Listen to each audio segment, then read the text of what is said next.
감사합니다. 준비된 영상을 먼저 보도록 하겠습니다.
오늘 종교개혁 주일에 관한 그런 영상을 잠시 보셨습니다. 오늘 말씀 예수님의 성전 개혁이라는 제목으로 말씀을 전하려고 합니다. 우리 옆에 계신 분들 축복하며 인사할까요? 말씀에 큰 은혜 받으세요. 예수님께서 성전에 들어가셔서 그 매매하는 자들을 내쫓으신 그 이방인의 뜰, 이방인들이 와서 기도하는 그런 장소. 그런데 그때 당시에 대제사장이었던 가야바, 그리고 그를 뒤에서 조종했던 장인어른 안나스, 역시 대제사장 출신이죠. 그 성전 밖에 여러 시장들하고 이렇게 경쟁을 하면서 이방인의 뜰 안에 그런 시장을 들여와서 시장터로 변질시키는, 그리고 물론 성전의 제사와 관계되어 있는 재물을 팔기도 하고, 또 필요한 성전세를 내기 위해서 로마 화폐가 아닌 유대 화폐로 바꿔주는 그런 일들, 이거는 편의를 위해서 할 수 있는 일이었습니다. 문제는 그 일에 제사장과 레위인과 이런 사람들이 거기까지 나와서 장사하고 하는 그 일에 또 깊이 연루되어 있고, 원래 성전 관리하는 일은 사두개인들이 주로 주관하는 일이었는데, 이런 사람들과 그런 정치적인 결탁 이런 것들이 되어서 문제가 되었던 것이죠. 성전이 열방의 족속들이 하나님께 나아가고 예배하고 하는 그런 장소여야 되는데, 그러한 본래의 목적을 잃어버리고 변질되어 버린 이런 것들에 대해서 예수님께서 개혁하시는 그런 내용이 오늘 본문의 배경이 되겠습니다. 특별히 17절 말씀에 보면 예수님께서 이에 가르쳐 이르시되 기록된 바 내 집은 만민이 기도하는 집이라 칭함을 받으리라고 하지 아니하였느냐. 기록된 바라고 하는 것은 이미 구약에 기록되어 있다라고 하는 말씀인 것이고, 이사야 56장 7절의 말씀을 인용하시는 거죠. 이는 내 집은 만민이 기도하는 집이라 일컬음이 될 것임이라. 네, 성전이 하나님께 예배하고 또 성전에서 하나님의 율법의 말씀이 흘러나오고 또 하나님의 임재를 경험하면서 죄 사함을 경험하고 또 이방인들도 하나님께 돌아오는 그런 역할을 하는 장소여야 되는데, 지금 그 이방인의 뜰 안에 그런 상업적인 요소, 또 그것도 제사 드리고 예배하는 일을 주관해야 할 제사장이나 레위인들이 그런 깊이 세상 일에 관여되어 있고 돈과 연루되어 있는 그런 것들에 대해서 주님께서 사명과 본질을 잃어버린 그런 성전, 그리고 시장터로 만들어버린 그런 것들에 대해서 주님께서 진노하시고 분노하시는 그런 모습을 보이고 있다 하는 것이죠. 그런 점에서 오늘 우리는 내 마음의 성전이 그냥 우리가 시장 한가운데 있어도 그것이 기도처가 될 수 있고, 또 하나는 예배당 안에 있으면서도 여기가 시장터가 될 수도 있고 하는 것이죠. 지금 주님은 바로 그러한 모습, 우리의 마음의 성전이 어떠하냐라고 하는 것을 보시고 진노하시지 않을까라는 것이죠. 또 17절 마지막에 보면 너희는 강도의 소굴을 만들었도다 이렇게 말씀합니다. 이것도 예레미야 7장 11절 말씀을 인용하시는 말씀이죠. 내 이름으로 일컬음을 받는 이 집이 너희 눈에는 도둑의 소굴로 보이느냐, 이렇게 말씀하시는데, 여기 도둑 혹은 강도라는 이 말은 원래 원문에는 역도, 반역의 무리 이런 뜻이거든요. 하나님의 임재와 또 이방인들도 하나님 앞에 나올 수 있도록 한 이 성전, 그리고 하나님의 권세와 통치가 이루어져야 할 이곳을 반역하는 무리들이 되고 말았다. 너희들이 오히려 그 일을 잘 해야 하고 앞장서서 해야 할 제사장들, 레위인들이 하나님 나라를 반역하는 그런 무리가 되었다라는 책망의 말씀인 것이죠. 오늘 우리가 종교개혁 기념주일, 또 더군다나 오늘은 10월 31일이기 때문에 마르틴 루터가 1517년 10월 31일에 당시는 물론 신부였긴 하지만 독일의 비텐베르크 대학 안에 있는 그 성당의 게시판, 거기다가 95개 조항의 개혁문을 설치한 그것이 종교개혁을 촉발시키는 계기가 되었죠. 왜냐하면 내일 11월 1일은 캐톨릭 사람들이 All Saints Day, 만성절이라고 그러고 성인의 날 이렇게도 말하고, 또는 이제 조상들, 죽은 조상들을 찾아가는 성묘하는, 우리로 말하면 그런 날이 바로 내일입니다. 근데 요즘은 세상이 무슨 할로윈 축제 이렇게 하는데 사실은 이제 변질된 그런 것이고, 그래서 그 11월 1일에 많은 사람들이 성당에 올 것을 예측하고 루터가 10월 31일 전날 그 95개 조항을 써 붙인 것이죠. 부패한 종교 또는 부패한 그런 신앙에 대해서 좀 그것을 개혁하고자 하는 그런 운동이 되겠다 하는 것입니다. 초대교회는 온갖 박해와 핍박 그리고 순교 이런 과정들을 거치면서, 또 카타콤이라는 지하 공동묘지에서 예배 드리면서, 그럼에도 불구하고 그들은 성령이 충만해서 그 모든 상황을 잘 이겨내고 심지어는 로마를 기독교로 복음화시키는 그런 일들을 하게 되었었습니다. 하지만 313년에 이제 콘스탄틴 대제가 그래 기독교도 이제는 자유롭게 예배해라, 공인된 종교로 인정을 해주는 소위 그 밀라노 칙령을 내려서 이제 기독교가 자유하게 예배할 수 있도록 되었습니다. 그러다 보니까 그동안에는 가정에서 예배드리고 동굴에서 예배드리던 사람들이 이제 자유롭게 예배당에 모여서 예배할 수 있게 되니까 많은 사람들이 몰려오니까 자연히 교회를 크게 짓게 되는 그런 일들이 있게 되었습니다.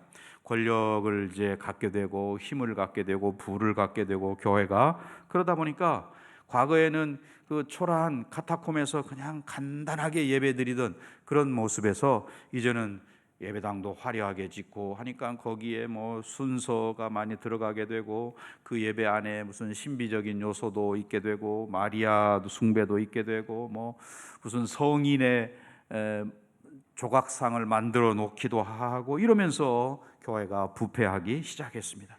신앙생활도 형식적이 되고 또 의식화되고 그러다가 또 동방 정교회, 요즘으로 치면 뭐 그리스 정교회나 저 러시아 정교회 같은 정교회와 또 서방 로마 카톨릭이 갈라지게 1054년에 갈라지게 되고 이러면서 교회가 점점 타락해 가는데 나중에는 소위 그 종교 개혁의 결정적인 계기가 됐던 게 면죄부 아닙니까? 그 면죄부를 사면 그 사서 동전에 그 돈이 땡그랑하고 떨어지는 그 순간 연옥에 있는 영혼들이 다 천국으로 올라간다. 연옥에서 정화될 필요 없이 그냥 바로 올라간다. 이런 이제 명목으로 면죄부를 팔게 된 것이죠. 그래서 루터가 소위 그 95개 조항을 써붙일 때 원래 제목은 면죄부들의 효력의 포고에 대한 토론 이런 제목으로 붙인 거예요. 그러니까 루터가 원래 의도했던 바는 이 면죄부에 대해서 우리가 토론하자. 이게 어떻게 잘못됐는지를 서로 토론하자라고 하는 그런 제목으로 붙였던 거거든요.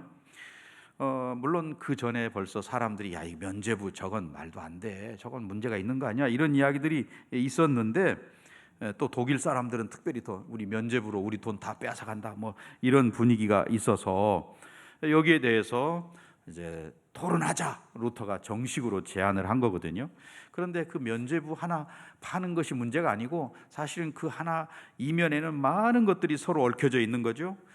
고해, 신부에게 고해하는 제도. 우리는 하나님께 직접 우리가 나아가서 예수님 하늘 보좌 우편에서 물론 우리를 위해서 중보하시지만 우리가 하나님께 직접 죄를 고백하는데 천주교는 그렇게 하지 않죠. 신부에게 가서 고해를 한단 말이에요. 그럼 고해 제도.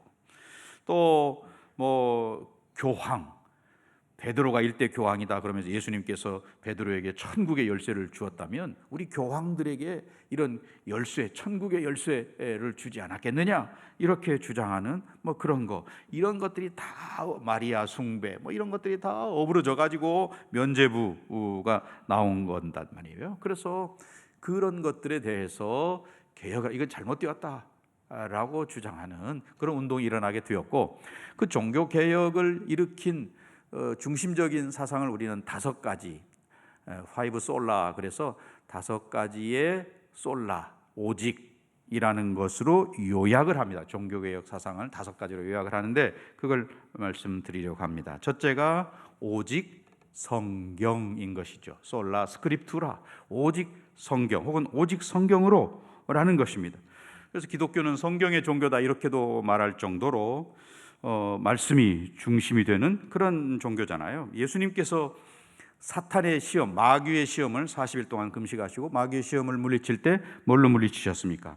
기록된 말씀으로, 성경 말씀으로. 신명기 8장 3절 또는 시편 91편 11절 12절 말씀 또는 신명기 6장 16절 이런 성경의 말씀을 인용해서 사탄을 물리쳤습니다. 또 예수님께서 부활하신 다음에 십자가에서 죽으시고 부활하신 다음에 예수님이 십자가에 죽으셨구나, 이제 우리는 어떻게 하지? 엠마오로 내려가던 그 제자들에게 찾아가셔서 예수님 어떻게 하셨습니까?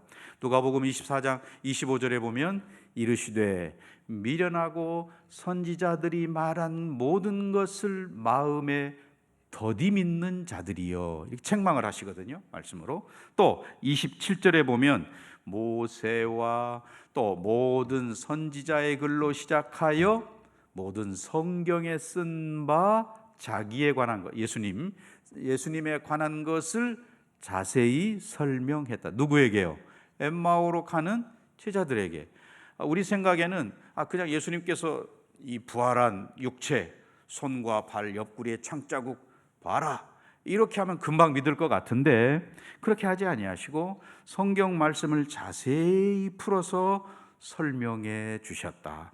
자신의 부활한 육체보다도 오히려 성경에 기록된 것을 더 주목하게 하셨다라는 것이죠.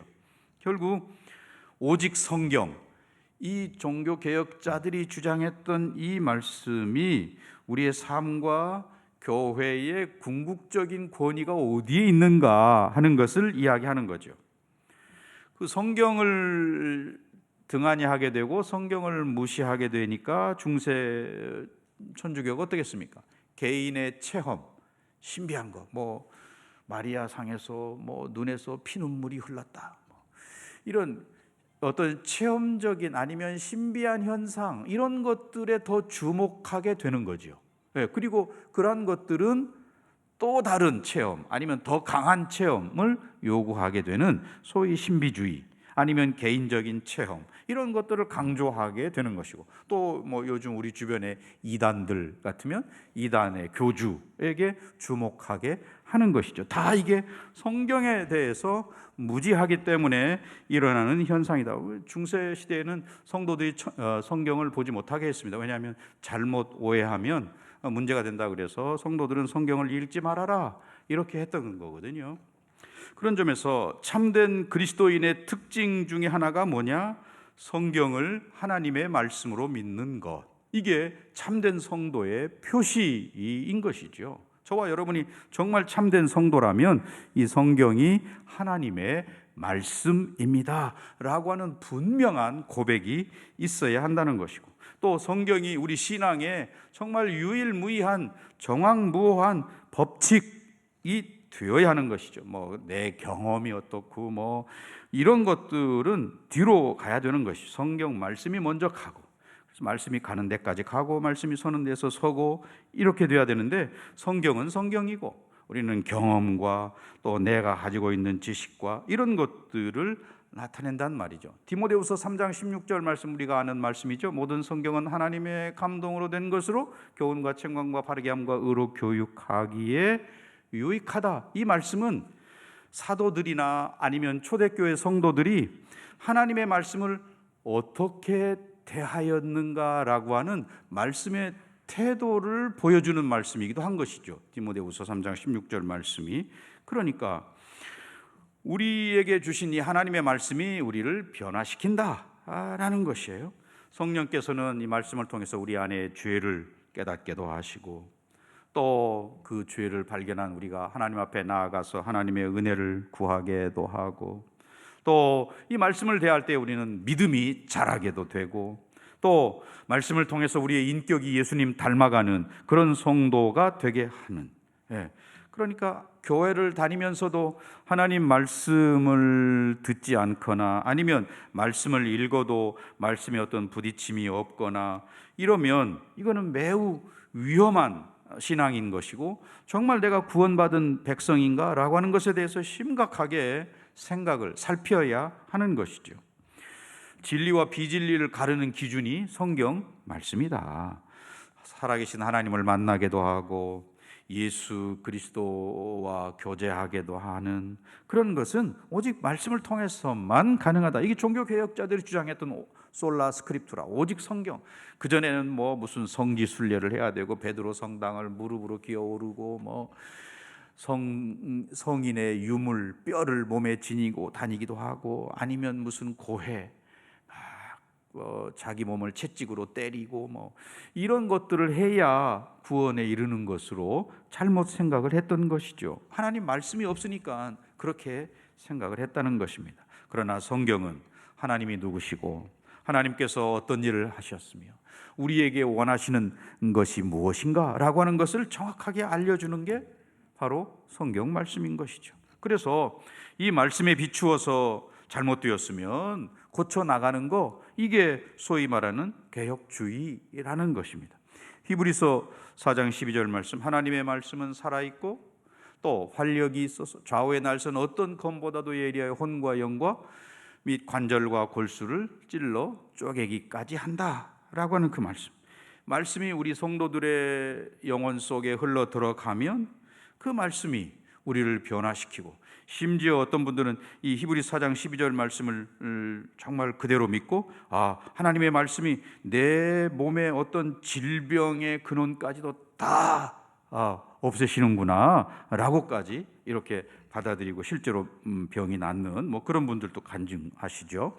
정말 우리가 하나님 말씀을 대할 때에 우리가 가정이 살게 되고 교회가 살고 내 자녀들이 살아나게 되고 하는 것은 결국 이 말씀을 통해서이다. 종교개혁자들은 그래서 솔라 스크립투라, 오직 성경으로를 제일 먼저 강조했던 것이죠. 두 번째가 오직 은혜라는 것입니다. 솔라 그라치아. 거룩하신 하나님께서 죄인인 우리에게 다가오시는 거, 하나님의 말할 수 없는 은혜지요. 우리 각 사람을 만나주시는 것도 하나님의 은혜인 것이고, 우리가 늘 주님과 성령 안에서 교제할 수 있는 것, 이것도 은혜인 것이고, 또 우리를 위해서 자신의 독생자를 내어주시는 것, 이야말로 말할 수 없는 하나님의 은혜인 것이죠. 그 은혜가 우리 안에 소망을 일으키기도 하고 믿음을 갖고 사랑을 실천하기도 하고 한다는 것입니다. 결국 믿음으로 하나님 앞에 나아갈 수 있는 것은 왜 그렇습니까? 하나님의 은혜 때문에요. 하나님을 아바 아버지라 부를 수 있는 것도 하나님의 은혜로 가능한 일이죠. 우리가 영원한 나라에 대한 소망을 가지고 살아갈 수 있는 것도 하나님의 은혜입니다. 그렇지 않으면 우리는 내가 죽으면 끝이다 이렇게 생각하고 아무렇게나 살 수밖에 없는 거죠. 그러나 이후에 영원한 나라가 있고 우리를 위해서 예비하신 천국이 있다는 것을 믿기 때문에 우리는 이 땅에서도 최선을 다하고, 또 그 영원한 나라에 가서 또 우리가 끝없이 그곳에 가서도 쓸 수 있는 건 하나님을 찬양할 수 있는, 하나님을 높이고 찬양하는 일, 사랑하는 일, 이런 것은 거기 가서도 우리가 할 수 있는 일이기 때문에 여기서 훈련하는 거죠. 사도행전 20장에 보면 예수님을, 사도행전 20장 24절에 특별히 보면 예수님을 하나님의 은혜의 복음, 이렇게 예수님을 지칭하고 있습니다. 예수 그리스도가 하나님의 은혜의 복음인 것이고 은혜의 말씀이다, 그런 말이거든요. 네. 결국 값없는 은혜로 구원받은 저와 여러분, 누구나 다 이 은혜를 누리는 것은 아니죠. 똑같이 복음을 들어도 어떤 사람은 그 복음을 정말 듣고 복음에 반응하는 소위 그 효력 있는 유효한 부르심이 되는 것이고, 어떤 사람은 복음을 듣고도 그냥 한 귀로 듣고 한 귀로 흘러버리게 되는 것이고, 우리 안에 하나님을 더 알고자 하는 그런 마음이 있다면, 아니면 내 속에 하늘에 대한 소망이 여전히 자리하고 있다면 그 사람은 하나님의 은혜로 은혜 받은 그런 사람인 것이 틀림없는 것이죠. 우리는 내가 구원받은 백성으로 선택된 것도 하나님의 은혜고, 또 계속해서 지금도 믿음으로 나아가고 있는 것, 이것도 하나님의 은혜로 된 거다. 성도의 변함없는 그런 삶을 가능케 하시는 것이 하나님의 은혜입니다. 솔라 그라치아, 종교 개혁자들이 주장했던 그런 사실이죠. 세 번째가 오직 믿음이라는 것입니다. 솔라 피데. 에베소 2장 8절 9절 말씀에 너희는 그 은혜에 의하여 믿음으로 말미암아 구원을 받았으니 이것은 너희에게서 난 것이 아니요 하나님의 뭐라고요? 은혜, 하나님의 선물, 은혜의 선물인 것이다. 하나님의 은혜로 우리에게 주신 선물인 것입니다. 그러므로 여기서 믿음이라고 하는 거 그냥 어떤 지식적으로만 아는 걸 말하지 않지요.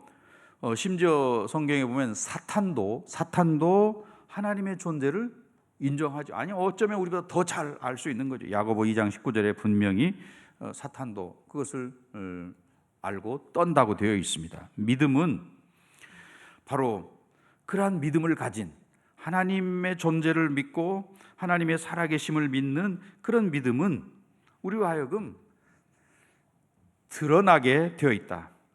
우리가 등불을 말 아래 두지 아니하고 등경 위에 둔다 예수님 말씀하셨는데, 진리가 우리 속에 있으면 그것이 드러나게 되어 있다. 히브리서 11장 1절, 믿음은 바라는 것들의 뭐죠? 실상이요, 보이지 않는 것들의 증거, 실상과 증거라는 이 말, 믿음이 있다면 그것이 드러나게 되어 있다. 삶으로, 인격으로, 생활 속에 드러나게 되어 있다라는 것입니다. 믿음과 행위가 예수 그리스도를 믿는 믿음으로 말미암아 우리로 하여금 은혜로 구원을 받게 하는 것이라면, 물론 믿음에다가 행위를 더해야 되느냐? 이거는 잘못된 것이지요. 그냥 우리는 믿음으로 의롭다함을 받으면 그 의롭다함을 받은 사람들이 거기에 맞게 이제 살아가게 되는 것, 자연스럽게 행위로 드러나게 되어 있다 하는 것입니다. 그래서 믿음은 결국 하나님에 대한 지식에서 출발한다. 우리가 믿음이 있다라고 하는 것은 하나님을 잘 아는 것을 말합니다. 그러니 믿음이 잘한다라고 하는 것은 하나님을 더 깊이 알아간다. 아는 만큼 믿게 되는 거고, 또 믿는 만큼 역사가 나타나는 것이죠. 자, 힘써 여호와를 알자. 호세아 선지자도 그렇게 이야기했습니다. 그런데 우리는 하나님을 아는 일에 얼마나 힘쓰고 있나. 특별히 코로나 시기에 정말 우리가 세상에 여러 가지 무슨 유튜브라든지 인터넷이라든지 이런 걸 통해서 세상에 돌아가는 거, 아까 처음에 영상에서도 보셨지만 많은 빠르게 돌아가는 그 변화에 대해서는 참 관심이 많은데, 변하지 않는 영원하신 하나님에 대해서는 얼마나 관심을 가지고 있느냐. 하나님을 깊이 아는 거, 이거 우리가 해야 할 일이고 힘써야 할 일이고, 또 저와 여러분이 정말 늘 특별히 이 코로나 시기에 종교 개혁자들의 주장인 오직 믿음, 솔라 피데랄, 이런 말씀을 통해서 우리의 믿음이 더 자라가는데, 그 믿음은 하나님에 관한, 하나님에 대해서 깊이 아는 이런 것임을 우리가 분명히 깨달아야 되겠고요. 또 믿음에 대한 그런 지식이 아무리 풍부하다 할지라도 그 지식이 머리에만 쌓여 있으면 아무 소용이 없는 거죠. 머리에서 가슴으로 내려와야 되는데, 우리 기독교인들이 머리에 아는 지식이 가슴으로 내려오기까지가 어떤 분은 물론 짧게 걸리기도 하지만 어떤 분은 수십 년이 걸려도 내려오지 못하는 그런 분들이 있습니다. 가슴으로 경험한, 그럴 때 우리는 확신을 갖게 되고, 또 그런 머리의 지식이 삶에서 체득되어지는 살아있는 그런 지식이 되는 거죠. 하나님, 살아계신 하나님, 오늘 또 우리와 함께 하신 하나님, 지식적으로 알고 있어도 생활 속에서 우리가 경험하지 못하면 확신이 없는 거죠. 흔들리게 되고. 그러나 우리가 실제로 그것을 생활 속에서 경험하면 확신을 가지고 신앙생활 할 수 있게 되는, 코로나가 두렵지도 않은 것이고 나아가서 죽음도 두려워하지 않게 되는 것이고, 이런 믿음을 갖게 되는 것이죠. 믿음의 대상인 하나님에 대해서 실제로 아는 것과 우리 삶 속에서 경험하는 것, 이게 참된 믿음이다. 솔라피데, 종교 개혁자들이 주장했던 그런 믿음, 하나님을 온전히 신뢰하고 바라보는 그런 살아있는 믿음, 하나님을 신뢰하고 온전히 믿는다는 거, 이것이 참된 믿음인 것을 종교 개혁자들이 주장했다면, 오늘 저와 여러분의 믿음이 바로 그러한 믿음, 살아있는 믿음, 성경이 말하고 또 성경에서 보여주는 그러한 믿음을 가지고 나아가는, 그래서 그것을 우리 삶 속에 그러지 못한 것들에 대해서는 개혁하는 우리가 되어야 되겠습니다. 네 번째는 오직 그리스도, 솔루스 크리스투스, 오직 그리스도. 이 말은 사탄이 우리에게 와서 자꾸 뭐라고 이야기합니까? 너는 죄인이지. 그리고 하나님은 절대로 너를 그냥 가만두지 않으실 거야. 또 내가 지은 그 죄의 책무, 죄의 대가를 받아야지. 이런 것들에 대해서 자꾸 이야기하고 속삭이고 그렇습니다.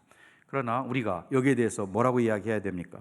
예수님의 십자가에서 흘리신 보배로운 피가 나의 모든 죄를 다 사해 주셨다라고 선언할 수 있어야 되는 거죠. 요한복음 14장 6절 말씀, 예수께서 이르시되 내가 곧 길이요 진리요 생명이니 나로 말미암지 않고는 아버지께로 올 자가 없다. 예수님 그렇게 말씀하셨는데, 예수님께서 길 되시고 또 진리 되시고 생명 되신다라고 하는 그런 믿음. 또 사도행전 4장 12절 말씀에 보면 다른 이로서는 구원 받을 수 없나니 천하 사람 중에 구원을 받을 만한 다른 이름을 우리에게 주신 일이 없다. 주님 그렇게 말씀하셨어요. 그러니 이 종교 개혁자들이 말했던 오직 그리스도, 솔루스 크리스투스라는 이것은 우리가 누구를 믿느냐에 대한 대답이 되는 것입니다.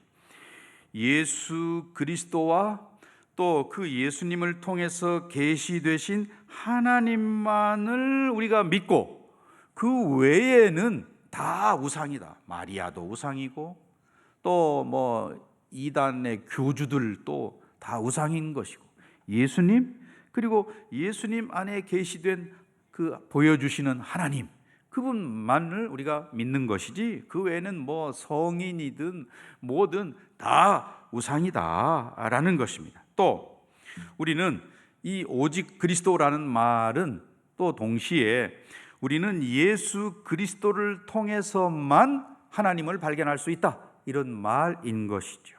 네. 요즘 우리 이 포스트 모더니즘 시대에 요즘은 어떻습니까?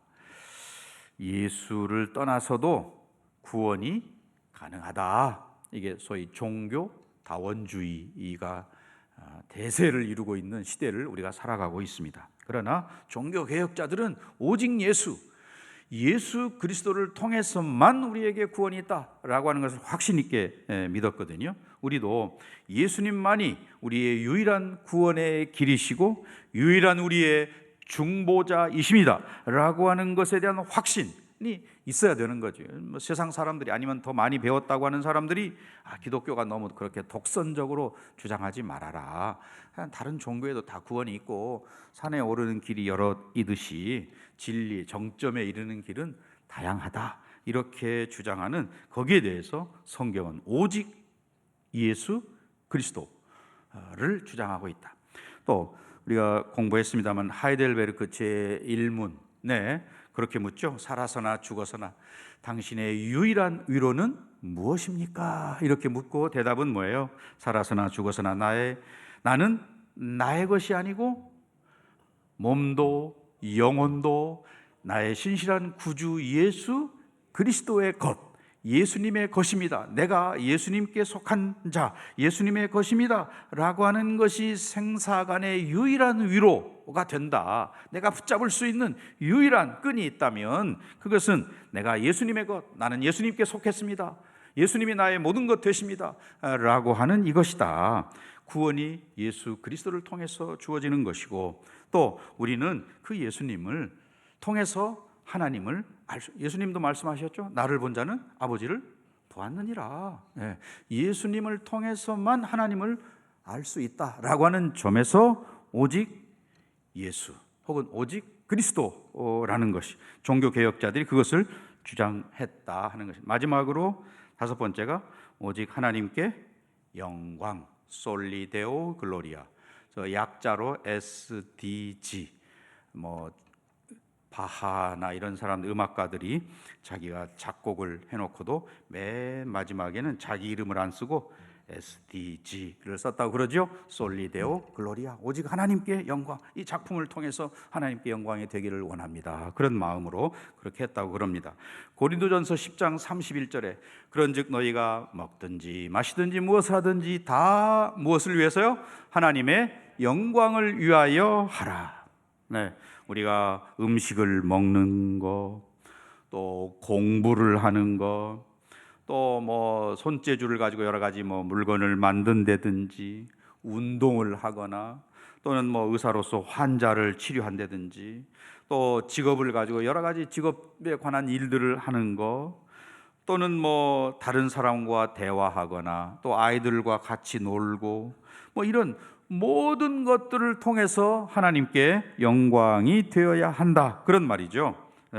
그러니까 우리는 모든 순간, 아침부터 저녁에 잠자리에 들 때, 아니 꿈속에서도 하나님의 영광을 위해서 살 수 있는 그런 사람, 왜? 하나님께서 우리를 구원하신 목적이 하나님의 영광을 드러내도록 하기 위함이기 때문에 그러하다. 네.